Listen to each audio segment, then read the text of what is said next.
అందరికీ శరార్థి ఆడోలకు మంగళారతి. ముందుగా ఏముంటాయి మన బుచ్చట్ల నెత్తిరాతల గీతలే కదా చూడు రెడ్ లైట్స్. స్టాలిన్ మోడీ చేయబట్టి నడిపిస్తుండు జిగిరి దోస్తు తీరు. వీళ్ళిద్దరు ఇట్లా కలిసిన వీడియోదే సోషల్ మీడియాల జోరు. లండన్లో అభిమానులకు రేవంత్ రెడ్డి పెట్టిండు దండాలు. అక్కడ ఉన్న ఫ్యాన్సులా పట్టిర్రు తెలుగుదేశం పార్టీ జెండాలు. అయోధ్యలో అల్లర్లు పుట్టిస్తారట రాముని ప్రాణప్రతిష్ఠ నాడు. ఉత్తరప్రదేశ్లో సీఎం యోగిని చంపి ఉగ్రవాదులు కలిగిస్తారట కీడు. బట్టిసారు తెలుసుకున్నాడట ఛార్జింగ్ బండ్లు నడిపేటోళ్ళ పాటలు. ఛార్జింగ్ స్టేషన్లు షాన్ ఎక్కువ పెట్టి చేయాలన్నాడు ఏర్పాట్లు. పాయకాన్ల కోసం టెండర్లు చేసేందుకు ప్రభుత్వం పిలుపు. అర్రాసుపాడల ఎవ్వరు తక్కువ వాడితే వాళ్ళదే గెలుపు. ముఖ్యమంత్రి రేవంత్ రెడ్డి సారు 3 దినాల టూర్ మొత్తానికి ముగిసింది. 200 పెద్ద పెద్ద కంపెనీలతో మాట్లాడిన సీఎం సారు ఎన్ని కోట్లు తెలంగాణకు పట్టుకొస్తుడు. సంచి పెద్దగా తీసుకుపోయిండా, గౌరిపేట గల్లపేట గట్టిగానే నిప్పెతట్టున్నాడా, పెట్టుబడులు తెస్తున్నాడా, ఏం కథ మొత్తం అరుచుకుందాం పారి. ఒకటి కాదు రెండు కాదు 40,232 కోట్ల రూపాయలు వచ్చినాయట. 3 దినాలు మాట్లాడితేనే ఇన్ని కోట్లు వచ్చినాయంటే ఇంకా ఓ వారం 10 దినాలు అటే ఉంటే మట్టుకు 1,00,000 కోట్లు అంతకంటే ఎక్కువనే తెచ్చేటోడు కావచ్చు. మళ్ళా అల్లాటప్ప వట్టిపచ్చి కంపెనీలతో మాట్లాడిండా. పెద్ద పెద్ద పేరు మోసిన కంపెనీలతోనే దందాలు మాట్లాడే. ఆ మాత్రం ఆమ్దాని వాటిక రాకపోతే ఎట్లా? ఆదాని, జేఎస్డబ్ల్యూ, టాటా టెక్, సర్గు హోల్డింగ్స్, గోడి ఎనర్జీ, ఇన్నోవేరా ఫార్మాస్యూటికల్స్, ఉబేర్, ఇగో ఇట్లా దునియాలనే పేరు మోసిన పెద్ద పెద్ద దందాలు చేసే పెద్ద పెద్ద కంపెనీలతోనే పెట్టుబడులు మాట్లాడిండట. ఇక తెలంగాణలో ఏం తక్కువ 2,500 కొత్త కొలువులు వచ్చేటట్టున్నాయట. కాబట్టి నిరుద్యోగులారా, ఏ కంపెనీలలో ఏ పోస్టులు ఖాళీగా ఉన్నాయో ఎంక్వైరీ చేసుకుని మరి మీరు ఆ నౌకర్లకు అరువులైతే మట్టుకు దరఖాస్తులు పెట్టుకోరి. సార్ ఇక్కడతో ఆగడట. ఇంకా పెద్ద పెద్ద కంపెనీలతో మాట్లాడి ఇంకిని దందాలు పెట్టిపించేందుకు తాకతుకు మించి దండలాడతాడట. ఇట్లనే సారి చేసుకుంటా పోతే మట్టుకు తెలంగాణలో దరిద్రం అన్నదే ఉండదే అంటారు ఈ ముచ్చట తెలిసినోళ్ళు. ప్రధాని నరేంద్ర మోడీ సారు తమిళనాడు ముఖ్యమంత్రి స్టాలిన్ సారు చేయి పట్టుకొని మరీ నడిపిస్తుండు.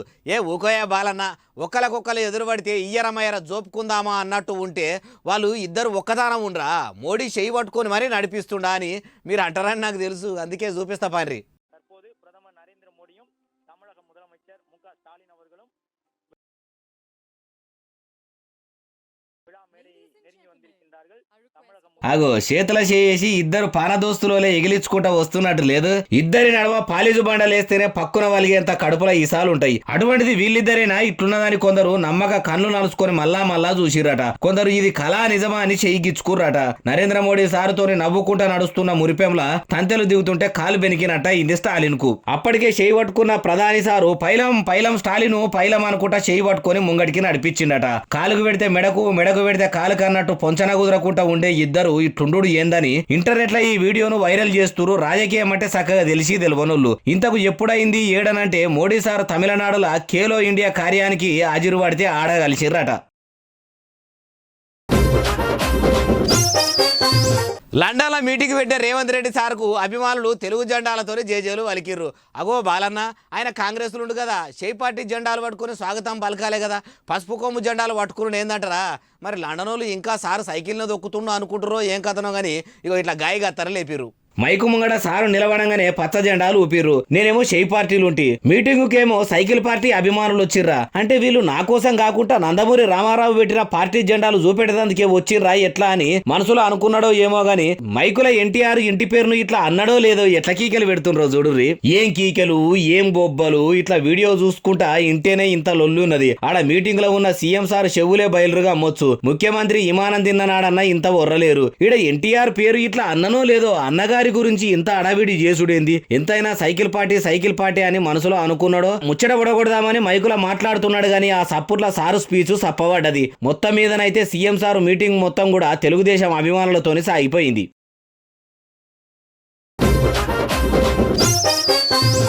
అయోధ్య రామ మందిరంలో రాముని ప్రాణప్రతిష్ఠ కార్యంలో ఉగ్రవాదులు అల్లర్లు చేస్తామంటురట. అంతేకాదు ఉత్తరప్రదేశ్ ముఖ్యమంత్రి యోగి సార్ను కూడా చంపేస్తామంటురట. అగో రాములవారి జాతరకు రామసక్కదనంగా ఏర్పాట్లు అవుతుంటే అల్లర్లు చేస్తేందుకు వాళ్ళకేం పోయే కాలమే. మన దేవుని గుళ్ళే మనం రాముని నిలుపుకుంటే వాళ్ళకేం నొప్పాట అంటే ఎందుకు అట్లా చేస్తుర్రో చెప్తా పాండ్రి.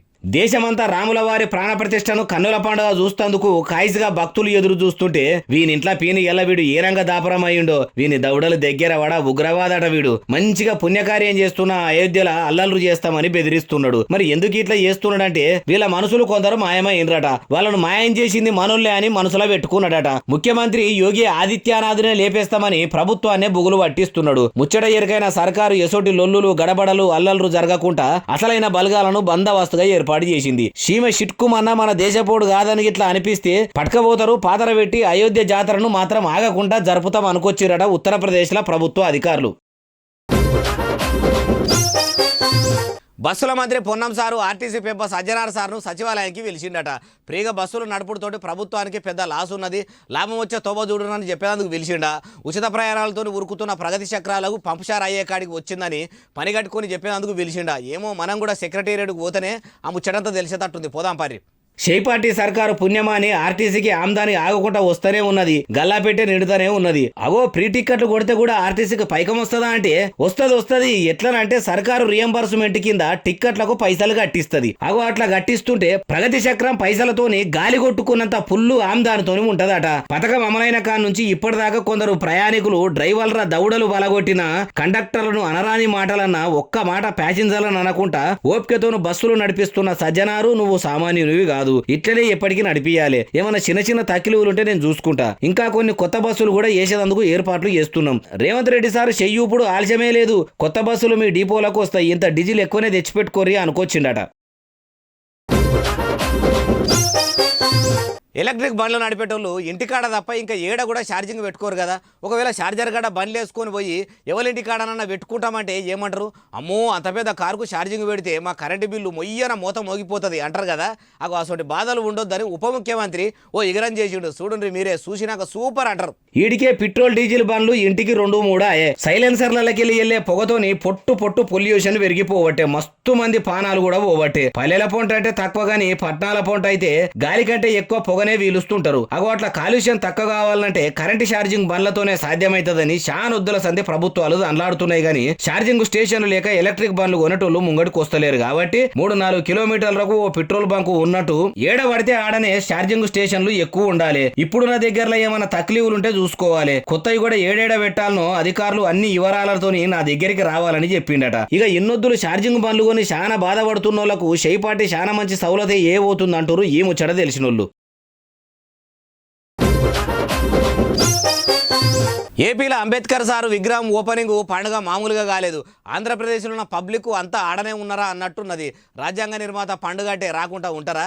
మరి సర్కారు ఏర్పాట్లు ఎట్లున్నాయి, మంచిగానే చేసిర్రా అంటే ఎవరు చేసిర్రు, ఏం కథ అనేదంతా మొత్తం చెప్తా పారి డైరెక్ట్గా చూపెట్టుడే. ఇక వారెవ్వా దేకిసలే పొయ్యిల మీద పెట్టిర్రు. మైదానంలో మస్తు జాగా ఇవిటికే పట్టినట్టున్నది. అండలల్లా బిర్యానీ బువ్వ ఉడుకుతుంటే పెద్ద పెద్ద భాగంలలో మటన్ చికెన్ ఉడికేస్తుర్రు. షారు దాల్చా కోసం సపరేట్ గా అవి వేరే పెట్టిరట పొయ్యిలు. నాన్ వెజ్ తోని పాటు వెజ్ కూడా ఉన్నదట. షియ్యకూరను ఉడుకుడుకు బగారా బువ్వను ఇట్లా ప్యాకింగ్లు చేస్తుర్రు. ముసలవ్వల కా నుంచి వయసుల దాకా ఈడుతోని సంబంధం లేకుండా మాలేస్క మందే వచ్చిర్రు. మనిషికో పని సగబెట్టిర్రు. బువ్వ చేసేటోళ్ళు బువ్వ చేస్తుర్రు, బగౌన్లు తెచ్చేటోళ్ళు బగౌన్లు తెస్తుండ్రు, ప్యాకింగ్లు చేసేటోళ్ళు ప్యాకింగ్లు చేస్తున్నారు. ఎవ్వల పని మీద వాళ్ళుర్రు. నీళ్ళ బాటలు కొంచబోయేటోళ్ళు నీళ్ళ బాటలు కొంచబోతుర్రు. తిండి ఏర్పాట్లే ఇట్లుంటే మీటింగ్ ఏర్పాట్లు ఎట్లుండాలి? అగో చూడుండ్రి స్టేడియం మొత్తం ఎట్లా నిండిపోయిందో. క్రికెట్ ఆట చూస్తేందుకు కూడా ఇంతమంది ఓరు కావచ్చు. వచ్చిన పబ్లిక్ కూడా మళ్ళా నాకే ఓట్లేస్తే ఈ తేప కూడా నేనే సీఎం అయితా అని జగన్ సారు మనసులో అనుకోవచ్చు. ఇగో ఇట్లా జోరుదారుగా విగ్రహం ఓపెనింగ్ అయింది. షేపార్టీ సర్కారు టెండర్లకు పిలుస్తున్నదట. అది కూడా ప్రజాభవన్లనే పని పట్టుకునేది. అందుకు టెండర్లేసే అన్నలు అర్రస్పాట వాడేందుకు అందరు తయారుండ్రి. అంత పెద్ద టెండర్లు ఇప్పుడు తెలంగాణ కాంగ్రెస్ ఏసుడు ఏంది అంటారా? అది కూడా ప్రజాభవన్లా అని పరిశాన్ కాకూర్రి. నిజంగా ప్రజాపాలన జరిగే భవన్లనే ఏం టెండరు ఏం కథ అనేది చెప్తా పారి. ప్రజాభవన్లో ఏజబోయే టెండర్ ఏందంటే అది వచ్చిపట్టి టెండర్ కాదు. ఇన్నొద్దులు ప్రజాభవన్లో ఉన్న పాయకాన్లు పాడైపోయినాయట. ప్రజాభవన్కు ప్రజలు అడగులుగా రాబట్రి. వచ్చినోళ్లకు ఒంటేలకు 2 ఏళ్లకు ఓనికి మస్తు తక్లీఫ్ అవుతున్నదట. మంచిగా పబ్లిక్ టాయిలెట్లు ఉంటాయి చూడు, సులభ కాంప్లెక్స్లు, అట్లా అందుబాటులో ఉంచాలనుకున్నది కాబట్టి టెండర్లు వేసేటోళ్ళు తయారుండుర్రి. అట్లనే పనిల పని దోమలు రాకుండా కిటికీలకు జాలీలు కొట్టే కాంట్రాక్ట్ ఉన్నదట. అట్లనే జిమ్ రూములలో పెద్ద అద్దాలు పెట్టాలన్నట. గన్మెన్ల రూముల సౌలతులు చేస్తేందుకు అర్రాసు పాట వాడేందుకు తయారున్నదట సర్కారు. ఎవరు తక్కువ పాట వాడితే వాళ్ళదే పాయకార్ల కాంట్రాక్టు.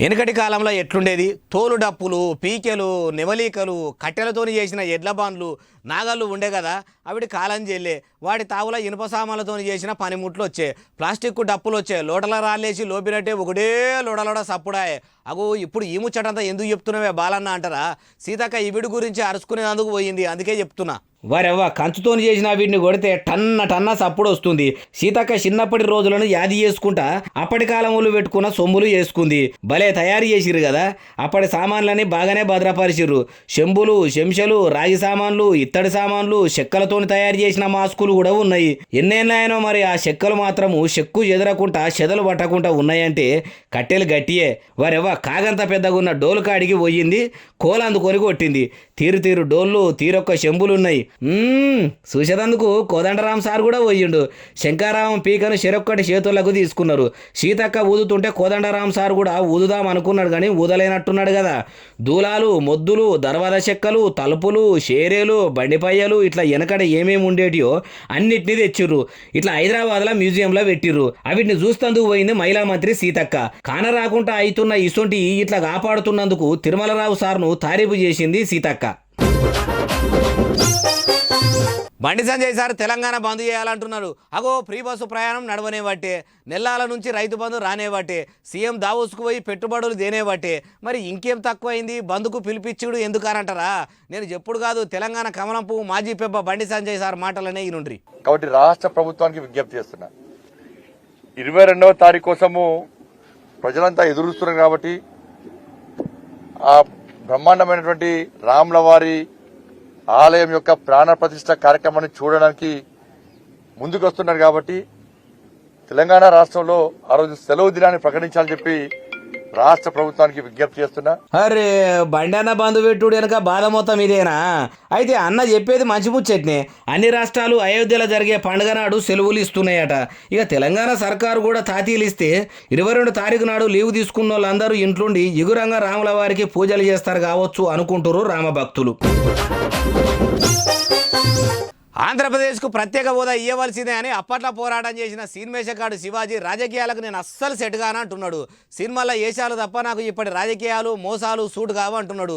నీతికి నిలువెత్తు రూపంగా చెప్పుకునే శివన్న నిజంగానే అన్నాడా అంటే నిజంగానే అన్నాడు. కడుపులో ఏం పెట్టుకోకుండా ముఖం మీదనే ఎప్పుడు నాకు అలవాటు. నేనేమో అప్పట్లో ఒక ఏపీ స్పెషల్ స్టేటస్ గురించే కొట్లాడితే ఇప్పుడు అటు ఆంధ్రప్రదేశ్ ఇటు తెలంగాణ 2 రాష్ట్రాల ప్రజలు లీడర్లు కలిసిమెలిసే ఉంటున్నారు. కాబట్టి ప్రత్యేకంగా నాకు రాజకీయాలు చేయవలసిన పని లేదు. మునుపటోలనే ఏదో సినిమాలు చేసుకొని నా బతికేదో నేను బతుకుతా. అట్లానే జనాలకు అందుబాటులో ఉండనని అనుకోకుండ్రి. ప్రజల దిక్కు నిలబడతా, వాళ్ళ గురించి కొట్లాడుతూనే ఉంటా, వాళ్ళ గొంతుని వినిపిస్తూనే ఉంటా అనుకోవచ్చుండు. నిజం మాట్లాడతా కాబట్టి అందరినీ బాధ పెట్టినోని అయితా అంటున్నాడు. అంటే శివన్న ఒక్కడు నిజాలు మాట్లాడితే ఇప్పుడున్న లీడర్లు అందరూ అబద్ధాలు ఆడుతున్నట్టేనా? అంటే నిజమేనేమో అనిపిస్తలేదు అన్నట్టు. నేను డైరెక్ట్ ఎప్పుడు రాజకీయాలు చేయలేదు, అవిటితో నాకు సంబంధమే లేదనుకోవచ్చుండు. ఇంత మంచిగా చెప్పినా కాబట్టి కావాలని కడుపు లేదో పెట్టుకుని నన్ను ఏదైనా పార్టీ లీడర్నని ప్రచారం చేస్తే మట్టుకు మంచిగుండదు. నా జోలికి రాకుండాని గట్టిగానే గదిరిచ్చి పెట్టిండు. ఇగో ఇట్లా ఉన్నది ఉన్నట్టు అంటాడు కాబట్టి అందరికీ కంటైతుండు అంటూరు ఈ ముచ్చట తెలిసినోళ్ళు. ఇగో ఇవి నేను తెచ్చిన ముచ్చట ఎట్లున్నాయి అస్సలు ఉన్నాయిలే. ఇట్లనే తెస్తానే ఉంటా, మీరు మాత్రం చూస్తూనే ఉండాలి. సోషల్ మీడియాలో బాగానే చూస్తారు ఉంటా. మరి సెలవు, శనార్థి, దండము ఇంకేమైనా ఉంటే అన్ని.